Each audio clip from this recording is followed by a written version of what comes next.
Thank you very much, Mark, for this kind introduction. Now I can only disappoint, right? It's great to be here. It's actually my first official visit to EPFL after being for now 3.5 years in Switzerland, so it's a bit embarrassing, but thank you so much for this nice opportunity. So the research of my lab focuses on geometry processing. So it's a subpart of graphics that deals with 3D shape modeling, animation, reconstruction of 3D content from real world, and so on. And we're in particular interested in 3D shape modeling. The main application that is very known to the public, I guess, is entertainment, so digital games and special effects for movies, of course. But there are also many other very important applications, simply because practically every manufactured object around us is first modeled digitally on a computer. Yeah, starting from cars to electronics, coffee machines, and even dental inlays. So there is really a wide range of applications for 3D modeling. And the problem is actually quite hard. So this is maybe why not all of us are confronted with 3D modeling on a day-to-day basis. We're much more used to image editing, for example. That's something that is rather easy to use in software, but 3D modeling software is not so accessible in general because of two problems, I think.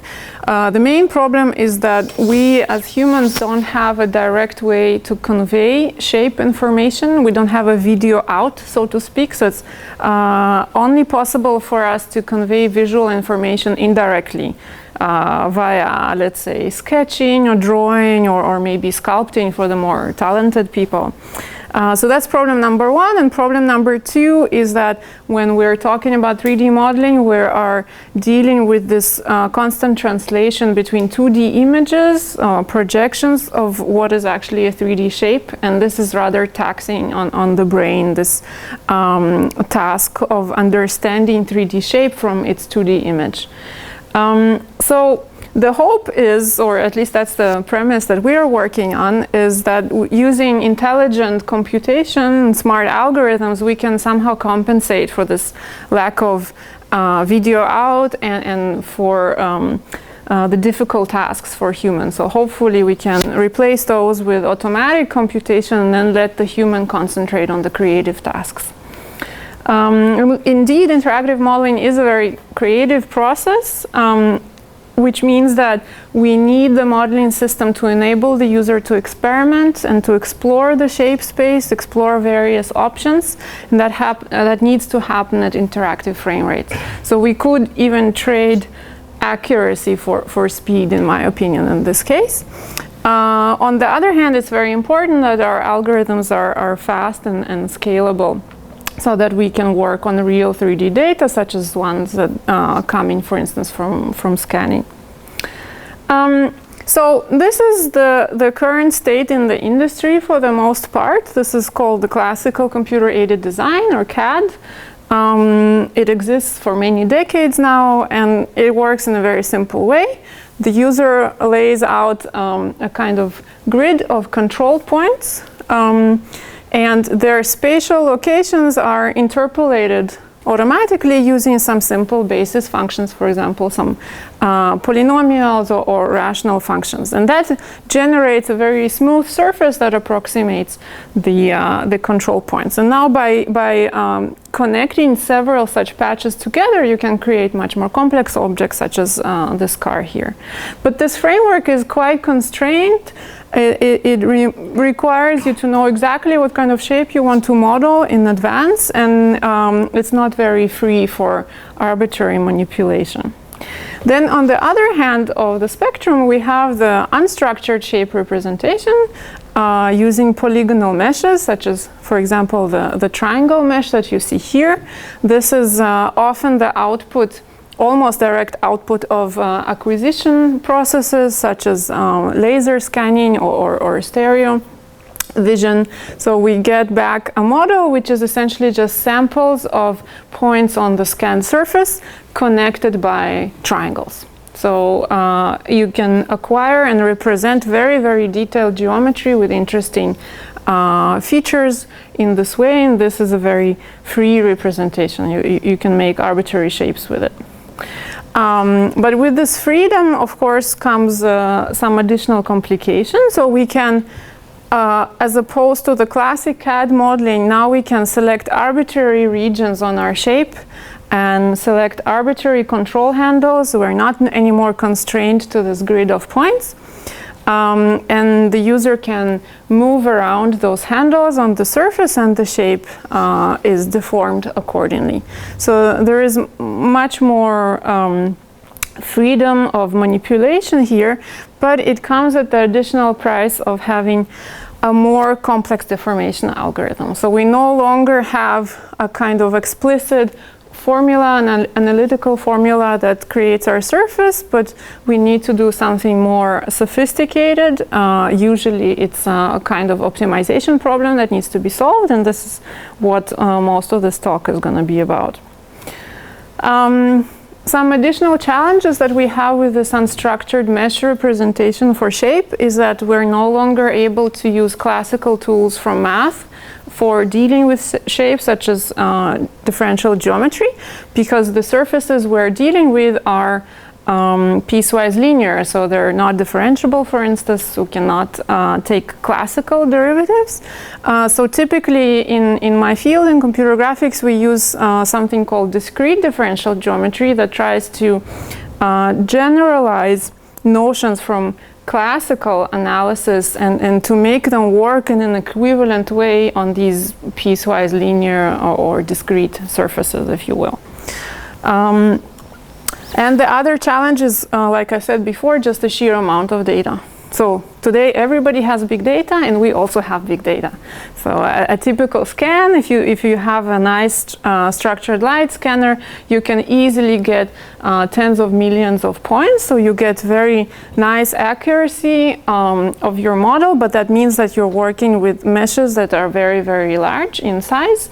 And ideally, you should be able to model and deform and animate such meshes in real time. And that's, of course, a big challenge. And this is where computer science comes in. And we ask questions of how do we design scalable and parallel algorithms to work with such geometric data.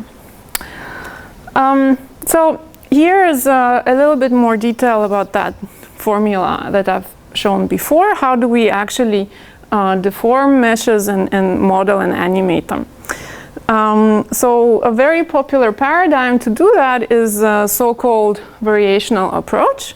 Essentially, the idea is that we have some constraints from the user. Those are the locations that, on the surface that the user specifies. For example, this region that keeps moving in purple, or those points on the right. So those are the constraints. They're here. And then the yellow part, the free part of the surface, is computed by minimizing a deformation energy, E. We will always call it E. And that's typically an integration of some local surface properties, somehow usually related to smoothness. So we need to solve this problem each time the user changes the boundary conditions, meaning each time the user is moving the handle. And of course, since we're on meshes, on piecewise linear surfaces, we replace this integral by a sum. And the local quantities on the surface are some sort of functions of the vertex positions of the mesh, the xi's. And there are many, many energy formulations for that. So this has been researched now for several decades. Sort of the first and the golden standard for deformation energy is the shell energy by Tezopoulos and colleagues, and that measures the deviation in first and second fundamental form of the surface. But this one is quite difficult to discretize, and it's very nonlinear, difficult to optimize. So people keep coming up with simplifications that try to mimic that classical formulation. And it's still an ongoing research area, in fact. So I want to show maybe one such energy. And just in general, what do we expect from this deformation energy? What is it supposed to measure about our shape that we want to preserve? So it seems that generally it's agreed that when we try to bend or deform something that is a natural shape, physically plausible, then we expect the effect to be smooth on the large scale and as rigid as possible on the local scale. Meaning that if we scanned some shape and it has very interesting geometric details, we want generally to preserve them as we're deforming the shape. So locally it should stay kind of put together. And of course we prefer energies that are efficient to minimize, so they should have nice minimizers and should be computation friendly, so to speak. So here is one example of such an energy that became kind of popular, it seems, in our subfield, and that's this as rigid as possible energy. The formula doesn't look very friendly, I admit, but it's actually very simple. What you see here is a kind of summation of local properties of the surface. The C, I, J, K are constants depending only on the initial surface, so we can forget about them and not worry. Those are coming from this discrete differential geometry stuff. And now what the energy does, it basically looks at local neighborhoods on the shape, maybe just a bunch of triangles or even a single triangle. And for each such neighborhood, it measures what happened during deformation that cannot be explained by a rigid transformation. In other words, it takes the initial configuration on the left and looks at how it got deformed, and then it fits the best fitting rigid transformation or a rotation to this thing. And any kind of deformation that happened which cannot be explained by the rotation, that's what the energy measures. So this is why we have here this, so these are the deformed positions, and we subtract the positions of the original mesh rotated the best possible way. So any kind of stretching essentially that happened is gonna generate a positive contribution to this energy. And of course, the best fitting rotation is a nonlinear function of the deformed position. So we don't know the deformed positions of the vertices in advance. So this is an ongoing optimization process to find them out. Why is this energy so nice? So it has nice minimizers, which I'll show you in a second. You can define it in various settings. So you can define it for triangle meshes, surface meshes. You can also define it for volumetric shapes where you have a tetrahedralization of the shape. And the nice part is that it has a very simple minimization algorithm. It's a so-called local global iterative scheme. How does it work? It's very simple.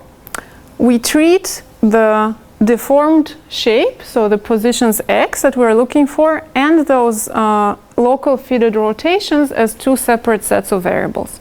In reality, they're of course linked to each other, but we pretend that they're independent. And then what we can do is, first we pretend that the rotations are fixed. So in the beginning, they're just identity. And then if you look at this energy, everything is constant except the x's. So this turns into a quadratic expression that you can minimize by solving a linear system. And it's even a sparse linear system in this case. So this is the best scenario, right? There is a unique minimum, and we have very efficient algorithms to solve this system. Now, if we in turn fix the positions that we got, we have the rotations as variables. We can optimize for these rotations independently for each neighborhood. So for each one of these local neighborhoods here, we can just solve this problem just by doing a local SVD, essentially, a 3x3 SVD. So that's also very quick, can be done in parallel. And then we iterate between these two types of optimization until convergence. And the nice part really is that at each step we are guaranteed to at least not increase the energy. And typically only few iterations are required for it to converge sufficiently to a local minimum. So this is kind of a cool principle. We used it for deformation in 2007. Then in later work, Mark and his group have shown how to use the same principle for a much broader spectrum of geometric problems. And this seems to be a kind of nice approach in general to geometric computation. So here are some results of what I've just shown you. So on the left you see a kind of real-time capture from 2007 of this system, and you see that the minimizers of the energy are indeed quite nice. So the rotations are, the deformation is smooth on the large scale, and local details are also kind of preserved. So it looks like we are deforming something made of something like rubber, for example, which is quite useful for shape molding. The problem with this is that, as you see, the shapes are of very modest resolution. They're not very highly detailed meshes. You can count the number of triangles there. So, and the issue is really that this algorithm that I've just shown you doesn't really scale to hundreds of thousands and millions of vertices per shape. It's just too slow for that. So the challenge is really how to make this process real time and make it scalable to really high resolution meshes.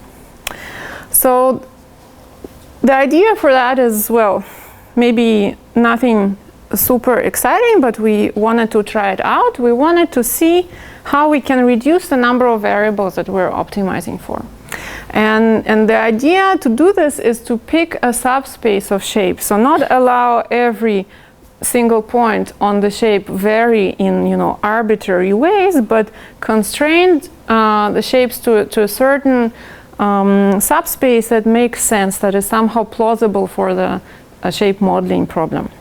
So in other words, if before this was our full optimization problem, we are minimizing E of x. Now we are substituting for x. We let it vary in some parameter space, and the parameters t live in a much lower dimension space. So that's kind of the point. So this is our reduced model.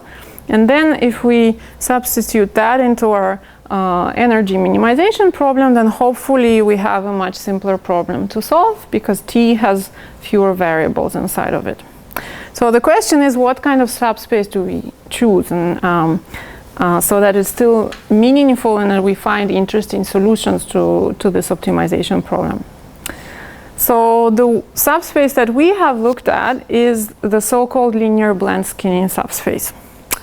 It's essentially, linear blend skinning is a technique that is very popular, especially in video games. It's used for animating characters, but you can deform arbitrary shapes with it. And it works with arbitrary manipulation handles, so you can have a skeleton inside your shape. You can manipulate regions, these purple regions, or single points, or even surrounding cages. It works with any of these interfaces. How does it work? It's very simple. So the user first places the handles on or inside the shape. So in this case, there's a skeleton inside this guy. And then the user needs to paint influence weights on the shape. So for each handle, each bone of the skeleton, in this case, the user defines a scalar function on the surface of the shape, which is between 0 and 1. And it says how much that handle, that skeletal bone, is influencing the shape. So very red means influences a lot. Its value is close to 1. And then it decays to 0 further away from the handle.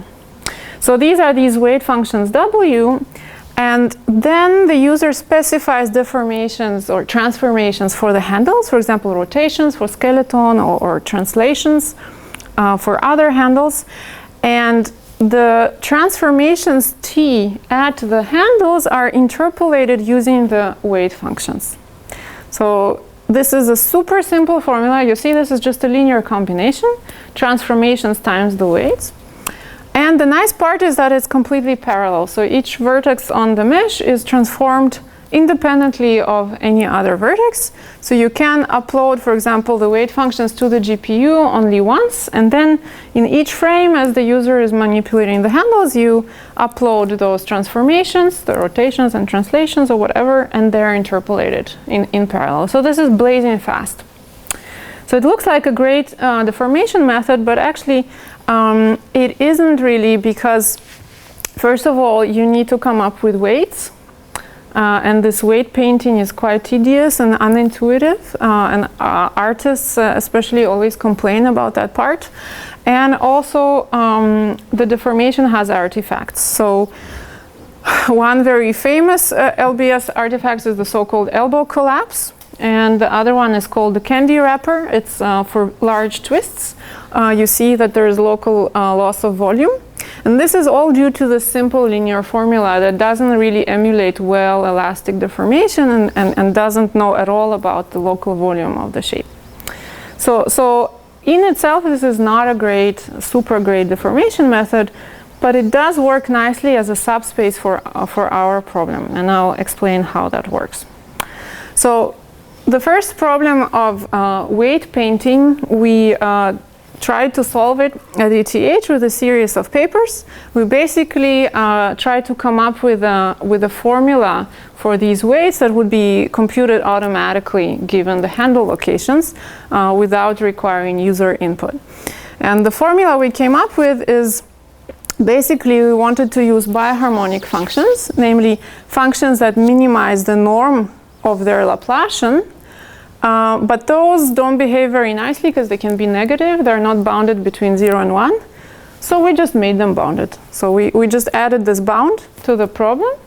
And that translates when you discretize it. So remember, on piecewise linear surfaces, everything is discrete. So when you discretize it, it just turns into a QP, into quadratic programming. Right? So we have a quadratic objective with some linear inequality constraints. So that is quite nice to solve, and you see on the top right in the inset you see the weight functions that it generates, and they work quite well for linear blend skinning.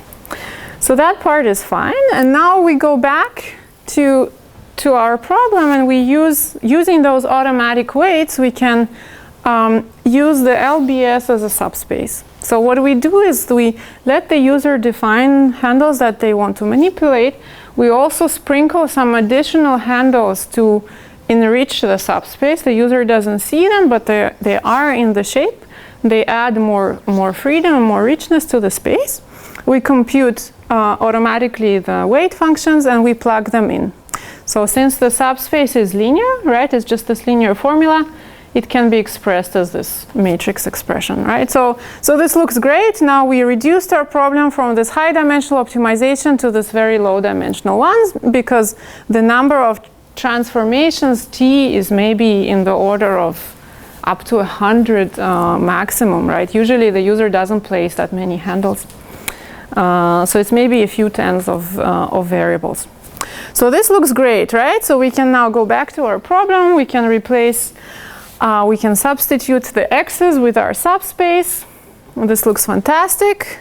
We now, in the global step of the optimization, we solve a dense but very small linear system. And the problem still remains, though, at the local step. So remember, we had to fit a little rotation to each little neighborhood on our shape, and that didn't change.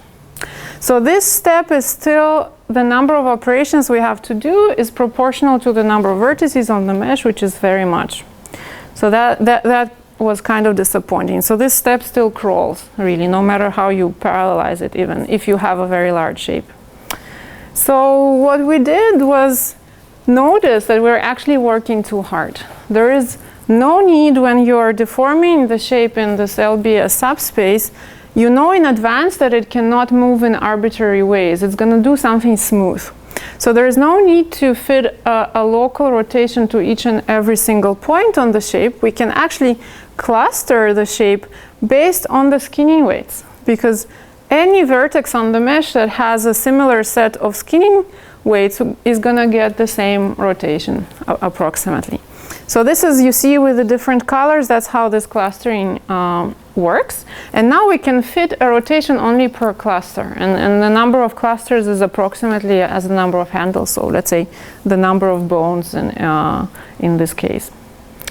And actually, if you make the number of clusters larger, you don't win very much. You only lose time. So we noticed that already a very small number is sufficient for nice deformations.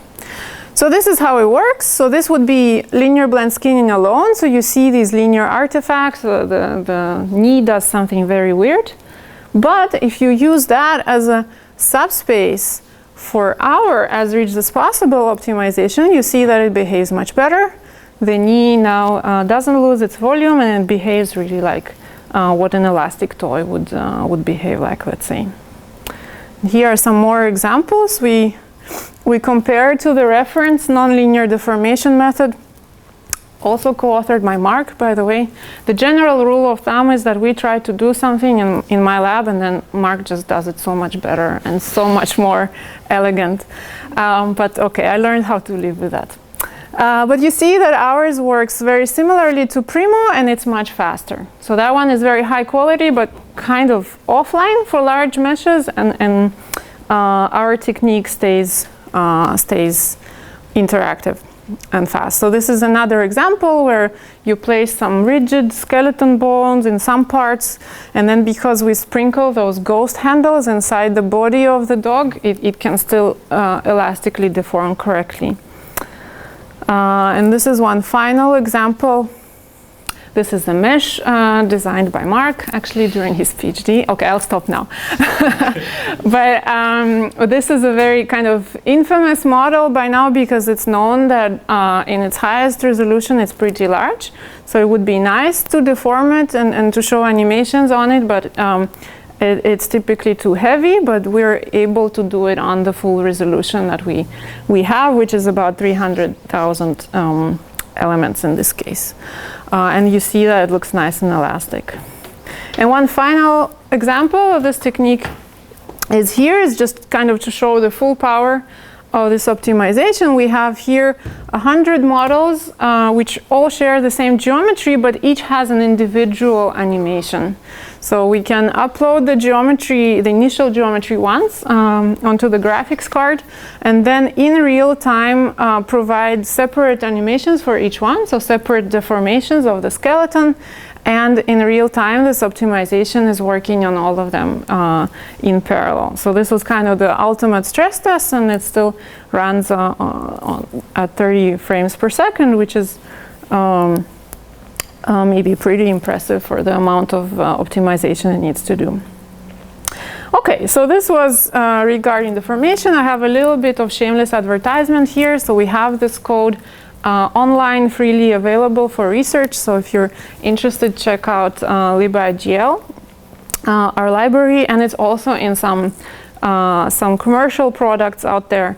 And even we had a student implementing it as an iPad app. So you can play with it yourself if you like.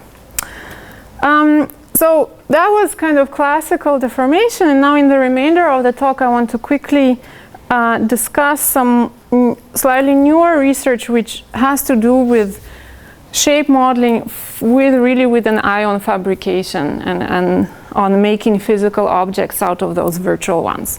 So on the face of it, it seems like I've described pretty much the whole pipeline, right? You could 3D scan a real object and manipulate it any way you want, and then you can send it to a 3D printer that will make, again, a physical copy. But the problem is that the current tools that are, and everything that I've talked about up till now, is not really taking into account that we're going to be making a physical shape, and it's not really producing fabrication-ready objects. One very obvious limitation, I think, is that what I've told you about until now was mostly rubbery, natural objects and characters, but not all objects are like that. A lot of them have sharp features and very clear constraints on the shape, and it doesn't really behave like rubber. So in some ongoing work, we have been developing methods for editing man-made shapes, so to speak, that have very clearly defined symmetries and other relationships between shape parts that should be preserved during editing. For example, in a table, you want the top part to always be parallel to the floor, right? Ideally, or you might preserve some symmetries or some proportions between different parts. Some things should be perpendicular to each other or at a certain angle, and so on. So we designed a system that finds those features, those parts that need to be in correspondence or in a certain proportion to each other. And we try to preserve those relationships during editing, and then for the boring parts, the smooth parts of the shape, we use those variational rubber-like deformations that I've shown earlier. And in a very recent work that we presented this summer, we were able to extract those relationships and proportions between features by looking at shape collections and analyzing them statistically. So this is now a little bit less ad hoc than what we had before, where we just defined some rule of thumbs, but now we're actually able to extract it from given data. Then I would say the second very mundane but very important problem in shape modeling is taking into account very trivial physical constraints such as lack of self intersection and positive volume. So this sounds trivial. Obviously, real shapes cannot be compressed into zero or negative volume, and surfaces don't penetrate each other, right? They're all made of solid materials. But in virtual shapes, self-intersections happen all the time because the algorithm is only aware of the surface of the shape, and it really doesn't mind putting limbs through each other and putting, I don't know, stuff through walls and so on. Those collision constraints typically are not, they do not exist as part of the algorithm that I've shown you so far, for instance. So the points or the way to do this is really to add those simple physical constraints to the variational optimization framework. And this is what we've been trying to model in the recent years in my lab, basically trying to say that our deformation should be one-to-one, so meaning that collision is not allowed, and inversion of volume locally should also not be allowed. And here are some examples of how it works. So this is this collision-aware shape modeling, where we're really actively preventing self-penetration at interactive frame rates. And on the right-hand side, you see volumetric modeling, where it is not allowed for the tetrahedra or for the elements inside the shape to have negative volume or to invert. And just really quickly, I want to give you a taste of how this is done algorithmically. So for the case of volume inversion, we basically want to enforce the constraint that our deformation has a positive Jacobian everywhere. And since we're in the discrete world, we're modeling it as the signed volume of each element, which is triangle in 2D or tet in 3D. It should be positive. And we have to relax, because of the discrete world, we have to relax the positional constraints. We cannot enforce them exactly anymore because the edges of our mesh have to stay linear. So we might not be able to satisfy the positional constraints exactly. So this is supposed to sort of show it on a very trivial example. Imagine that all the three vertices of this triangle are constrained, and the constraint says move over there, so you have to invert the element, right? So we are immediately infeasible, and if we have soft constraints, then we can compress the triangle but not violate the positive volume constraint. So the way we model it is essentially we define a constraint function that says the volume of each element, lambda, should be larger than some epsilon. And if we add that constraint just simply and use a state-of-the-art solver, like we used IPOpt here, these are the iterations that we get in the middle. So all we do here is try to move a point inside the cylinder a little bit to the right. And you see it looks very wild and weird in between. In the end, it does just stretch the cylinder, but it takes a really long time. So clearly, the solver is not using anything about the geometry of the problem. And we instead designed a special barrier function, which is a kind of inverse cubic spline that is infinity if the constraint is violated, and is 0 once the constraint is sufficiently not violated. So the volume is sufficiently big. And then applying just the classic Levenberg-Markar and using some substepping, we are able to get to where we want. So here you see the problem. If you just apply again the classic nonlinear solver, you get stuck very quickly because this positive volume constraint is very stiff, very difficult to satisfy. But instead, if we do just a little bit of substepping, so we tell it, go not all the way to the constraint, but just move maybe halfway first, and then slowly move towards the constraint, then we get much better results. So here's an example of how it works. On the left, we don't have positive volume constraints, so you see there's a lot of inversion. Anything that is yellow means the triangle inverted.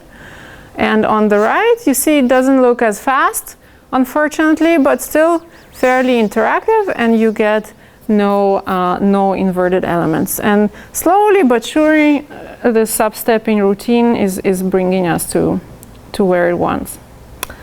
I maybe show you slightly more nicer looking example. So this is in 2D again. So you see, when we don't invoke those constraints, everything looks the same, but once there start to be where the energy minimization would cause inversions, our method is able to prevent them. And this is again this 3D example that we saw before, so in large. So again, without inversion constraints, we get very unusual, unnatural volume loss inside this dinosaur, and on the right it's much more natural.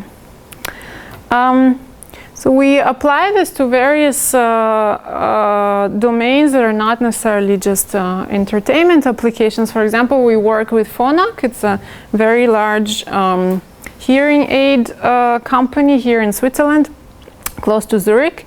So they make custom-made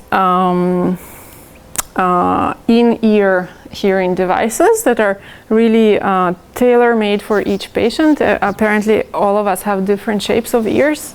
So they scan the ear and then make a 3D print actually the hearing device. And during the modeling process, where they need to place the electronics and adjust the shape of the hearing device, they of course want to model in such a way that the object is then 3D printable, meaning that they need to avoid collisions and inversions and so on. And they're now able to do it using the techniques I've shown you.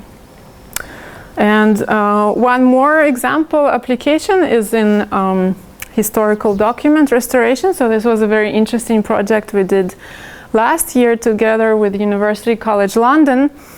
They collaborate with they're not archaeologists, they're like historians, I guess, who look at old parchments. So they have these historical parchments from, I don't know, I think 19th or no, much earlier, like 17th century, and they're all wrinkled because there was a fire in the library. And parchment is basically animal skin, so once it gets hot, it deforms in a very unpredictable way, and you cannot flatten it at all anymore. So it's very hard to read those documents, and you cannot really do physical restoration because they would just tear apart. So what our colleagues at University College London did was scan those parchments at very high resolution, so we get both the shape and the text, so the texture on these parchments. And now we can do digital restoration by flattening those. So, and of course, during the flattening deformation, we don't want any self-intersections happening because then we could not read the text anymore. So what we did was design an algorithm that basically automatically detects these straight lines in the text and constrains them to be straight in the flattened version, straight and parallel to each other. And we flatten the pages, again, avoiding self-intersections. And yeah, the users, so the historians, were actually quite happy that now they can read the text a little bit easier in the digital form. Okay, and just one last thing before I wrap up. I wanted to show you another type of physical constraint that you could use. So those self-intersections are one thing, but another very real physical constraint that shapes our world is gravity. So gravity is everywhere, but it's not in standard modeling software usually. So it's very hard to assess how gravity would work on your shapes. And here, like this horse, for example, it looks like it might stand, but then when you 3D printed, it doesn't. And just by visually assessing this 2D image of the horse, it's hard to say what's going to happen. So we thought, why don't we add gravity to the modeling framework that I've shown you earlier, and just add a stability condition. So it's very simple to formulate, right? If you have your shape, it has a center of mass, which is a function of the positions on the surface. And when it's projected onto the ground, it should be projected inside the support polygon. In other words, inside the convex hull of the points that touch the ground. So we want to minimize this projected distance to the ideal center of mass. And we can formulate it again as a function of our mesh, our positions x. And we can add it to our modeling system. And then once that constraint is added, so we can deform the shape, and the algorithm will try to deform it a little bit more, such that the center of mass is above the support polygon. And then you can 3D print your shape, and you know that it will stand. Here's another example of that, where we also add inner carving. So we just add voids inside the shape to help this stability condition, to help push the center of mass towards where it needs to go. And if the carving alone doesn't help, then we also deform the shape a little bit. And again, just as a physical validation, you have this guy standing. So here are some more examples. You can also do hanging shapes that would hang in kind of surprising asymmetric poses, just thanks to this combination of deformation and inner carving. And lately we even extended this to spinning objects, so dynamic balance. You know, usually for something to spin stably, you need it to be symmetric. But you can actually make an arbitrary shape spin if you manipulate its inertia tensor. And this is what we did. So again, combining inner carving and a bit of deformation, we make sure that the principal moment of inertia aligns with the spinning axis, and that the tensor is anisotropic enough, and then you can make many things spin that you wouldn't expect that they could do that. So this was a collaboration with Disney Research, by the way. Okay, so now I'm sorry that I'm running a little bit out of time, so I'll skip the next part and just maybe move on to conclusions. So I hope that I've convinced you that geometric processing is a really relevant and still very much active and evolving area of computer science.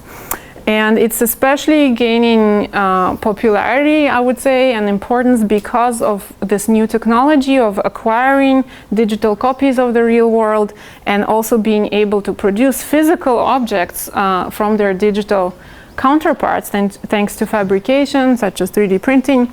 So there's really still a lot to do in there. And I think for me, my interest is to try and empower everyday users, in addition to just the professionals, to be able to work with these new technologies and this new medium. And I think the user interfaces and freedom to create is very important in this regard. So for me, one of the challenges is how to integrate just enough of realistic constraints, such as gravity, let's say, into the modeling process, but without really limiting the user to worrying about physics too much. So adding just enough of realism such that the shape can then be fabricated, let's say, is a delicate balance that we're still looking into how we can achieve that.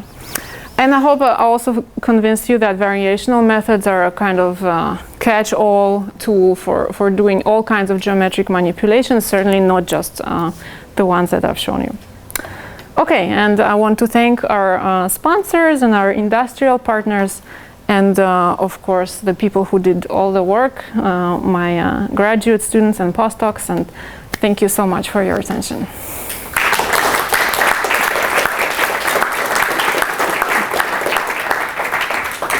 Thanks very much, Olga. We have some time for questions. Anybody wants to start? I just wonder for this gravity model, how it's possible to print it is inside carbon? So at the moment we cut it. It's possible to cut it in half because the void that is generated is usually it's maybe 1 or 2 at the most. So you can just produce the 2 halves and glue them together. Or if you're using a powder-based printer, you can leave a little hole and then the support material is powder or like sand essentially, and then it can escape through that hole, and then you just need to kind of seal it together. So yeah, that part is still a bit manual, not ideal, but it's doable certainly. So you didn't really mention future work. Yeah, I skipped that part, but I didn't plan my time very well. But I think the future work, in my opinion, it consists of 2 parts. One of them is really getting better models for what we are doing. So I've shown these irregular meshes with tons of triangles, and that's all fine in theory, but of course, if you have a nice discrete model of your shape, then all your algorithms work better. Your discrete differential geometry is much nicer and much closer to the real differential geometry, and it's just easier to work with. So one thing that we are working on currently in the lab a lot is quad meshing. Namely, given just a triangle mesh, how to convert it into a nice aligned quadrilateral mesh, because quads have this natural symmetry that is also present in, in our human bodies and in many other objects. And triangles have this weird 3-way symmetry, so they don't align as well to features. So we work a lot on quad remeshing. This is one example where we want to have an scale-adapted model that it has smaller elements where you have higher curvature and more details. So we place some constraints about scale and orientation of the quads in certain places, and then we deform the model using a special deformation such that this deformed guy is somehow expressing these scale and alignment constraints. Meaning that if we apply a known algorithm, it's not ours, it's a very well developed algorithm from Aachen that just does uniform quad remeshing on this shape, and then we convert this guy back to its original state by inverse deformation, we get this nice scale grading and proper anisotropy and alignment. So here the color corresponds to the scale. So this is one project. We also work on manual remeshing that is very popular with animation artists. Artists in general are really control freaks. They want to do everything by hand, but then not too much. So it's a bit too much for them to place every single quadrilateral. So they want some supportive interface to do that, and we're working on those things.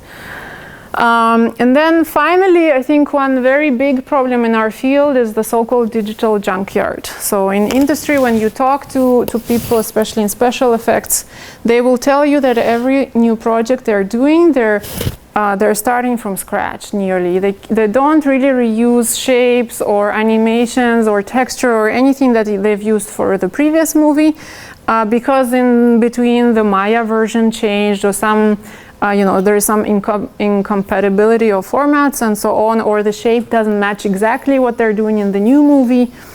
So they're not able to reuse very much.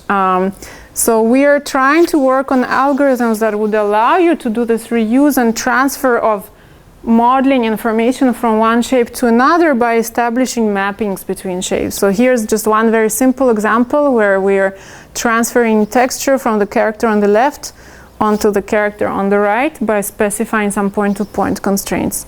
But doing this in a way that guarantees that, that this is a really bijective mapping, there are no overlaps, and works in interactive time, this is very, very difficult. So what you see here doesn't have bijectivity guarantees, for instance. So this is something that we're actively pursuing now. And beyond that, I'm really interested in better user interfaces. I'm not an HCI person, but I'm trying to go a bit into that direction. So we work on physical interfaces for animation, for example. And I'm also interested in other physics-based constraints beyond gravity and volume preservation that we could use. And also I'm always asked by colleagues, you keep working on these nice surfaces, but what about other shapes? You know, things like hair, things like food that are not surfaces at all, right? They're rather volumetric objects. So how to model, how to acquire such things is a very open problem in my opinion, so that'll be interesting to work on. Thank you so much for the opportunity to show this slide. Can I have questions? Of course. So in the model, you have a way to control how elastic the deformation to reflect the real material. And the second question is, if I want to impose some constraint like the symmetry constraint, have you noticed any case where the solver encountered difficulty to satisfy those constraints? So for the first question, how to control the amount of elasticity, that is, so in that as rigid as possible framework that I've shown, it's sort of implicitly encoded in the size of the neighborhood. So if you take a very small neighborhood for which you fit the rotation, you're going to have something that is very kind of wobbly, I would say. And if you take larger neighborhoods they're forced to be more rigid, so then the whole shape would be kind of made of more, let's say, more tough rubber. But it's not directly linked to proper physical quantities like the Poisson ratio and so on. So that we're not modeling. It is possible in computer graphics to model deformation with those physical parameters, but we weren't able to see a really real-time version of that for... It's yeah, so those things are very nonlinear, and nonlinear optimization is really hard. So it is certainly possible. It's not too complicated in the sense that, you know, you couldn't model it. You could, but maybe it's just currently we don't have, I think, fast enough algorithms to do that. So we use simplifications. But if you wanted something really precise that is directly linked to physical units, then maybe you're willing to pay with more time, you know, you would be willing to wait for the solver to finish, I guess.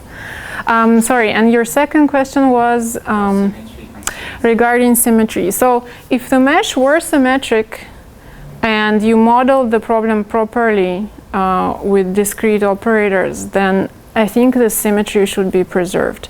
But if just the shape itself is symmetric, but maybe the elements are not placed in a symmetric way, then things can break, certainly. So then in that case, you would need to constrain the symmetry explicitly. And it's possible to do that, but it's more difficult since it's a kind of global constraint.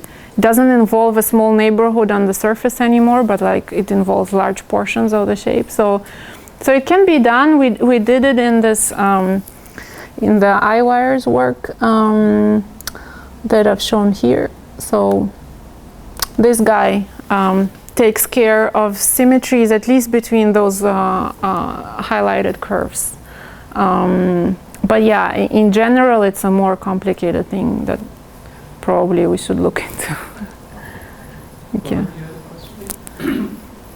Can you handle operations such as cutting? That's very hard. That's an excellent question. Thank you. So most of the things work so fast because we're able to pre-compute a lot at the beginning. So when you have the starting shape, let me see an example. So let's say here, so this guy has 300 1,000 elements, but I pre-compute all my matrices, so in real time I only have to do a little bit of work. But if I cut this now, then it changes the connectivity of the mesh, so it will change those matrices. I would have to recompute them. It's actually even worse than that if I change the location of the handles now. So these points that I'm manipulating, I would have to wait a couple of seconds for this pre-computation to be again recomputed. So the answer is no, not with this technique. And I think it would be quite hard to do that.